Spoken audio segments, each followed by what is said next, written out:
Logomarcas. Lei Paulo Gustavo, Ministério da Cultura, Governo Federal, Brasil, União e Reconstrução, Secretaria de Cultura, Turismo e Desporto, Governo de Carpina, A Força do Trabalho e Ramos Produções apresentam Casa do Carpinteiro. Vista aérea de uma igreja em um dia ensolarado. Há pessoas na porta.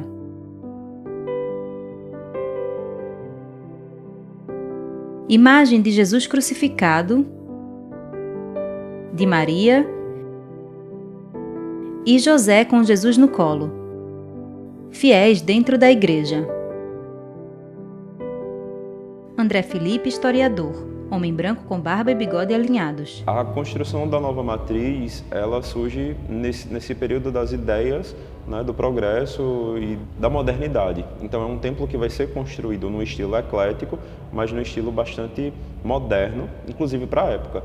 Tanto moderno enquanto estilo artístico, como moderno também no tamanho. Não era comum para aquela época a gente ter templos tão grandiosos quanto a atual matriz de São José do Carpina.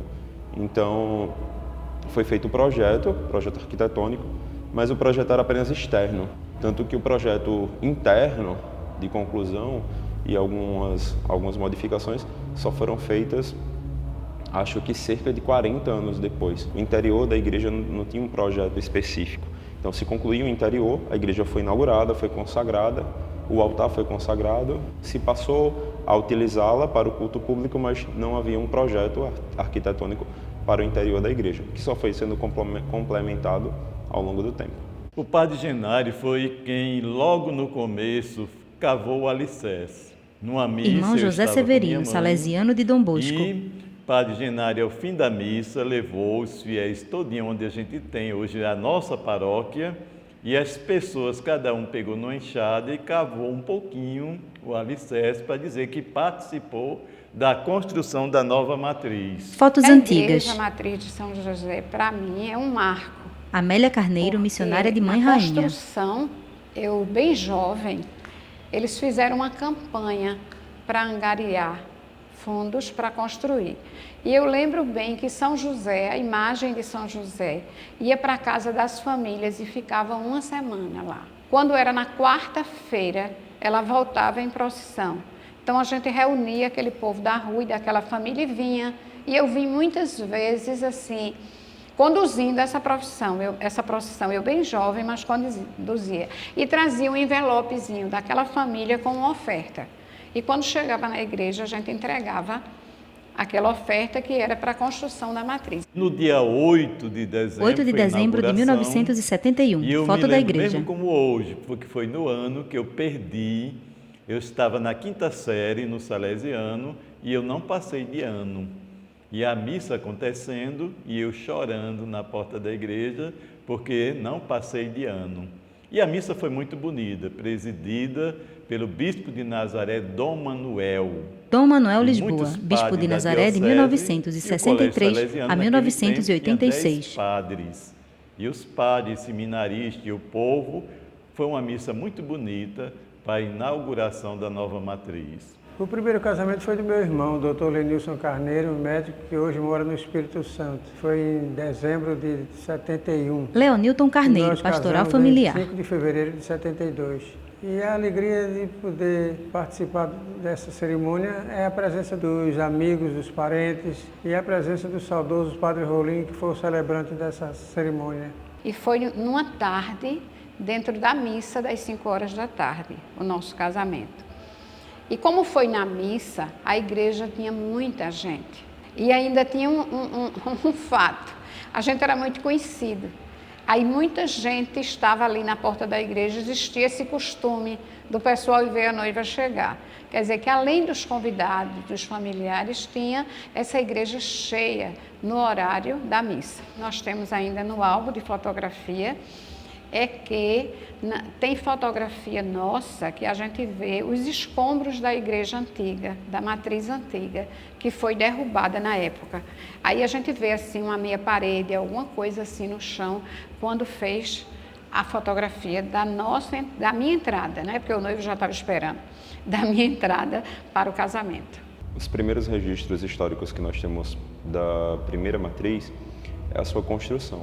Os registros antigos eles falam que foi uma construção bastante demorada e que às vezes era interrompida por falta de recursos, na verdade.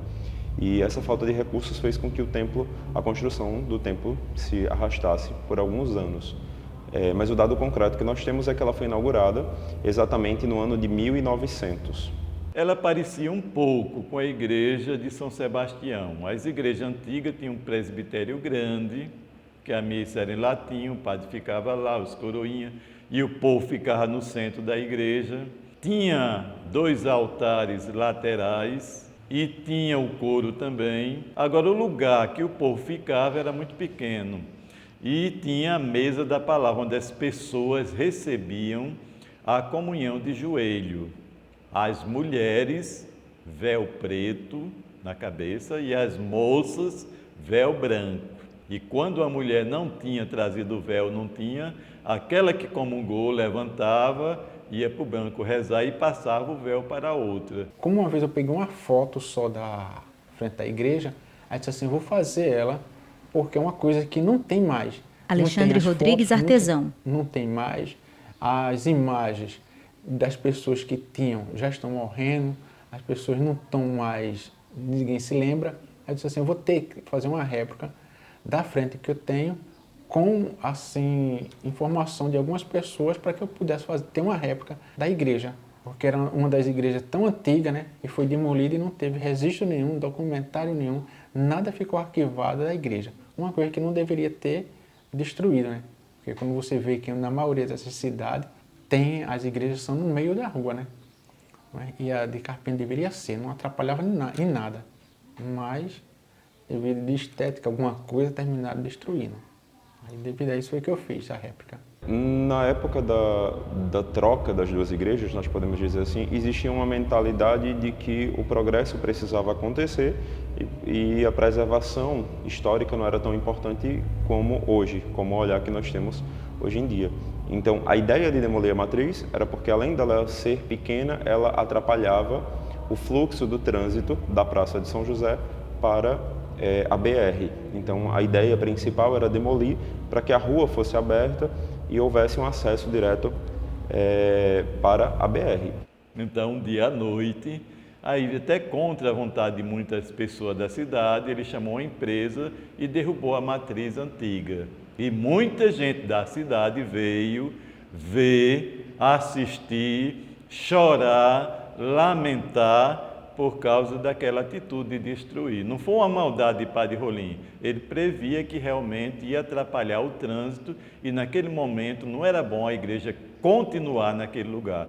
Foto em preto e branco da igreja. Legenda à direita. Os livros históricos da paróquia de São José registram que a última missa celebrada na antiga matriz aconteceu às 16h30 do dia 8 de dezembro de 1971. Foto colorida de fiéis no interior da igreja. Legenda. No dia 8 de dezembro de 2021, ainda no contexto da pandemia da Covid-19, a missa de encerramento da festa da Imaculada Conceição foi celebrada na matriz de São José, tornando-se um marco dos 50 anos de inauguração do templo.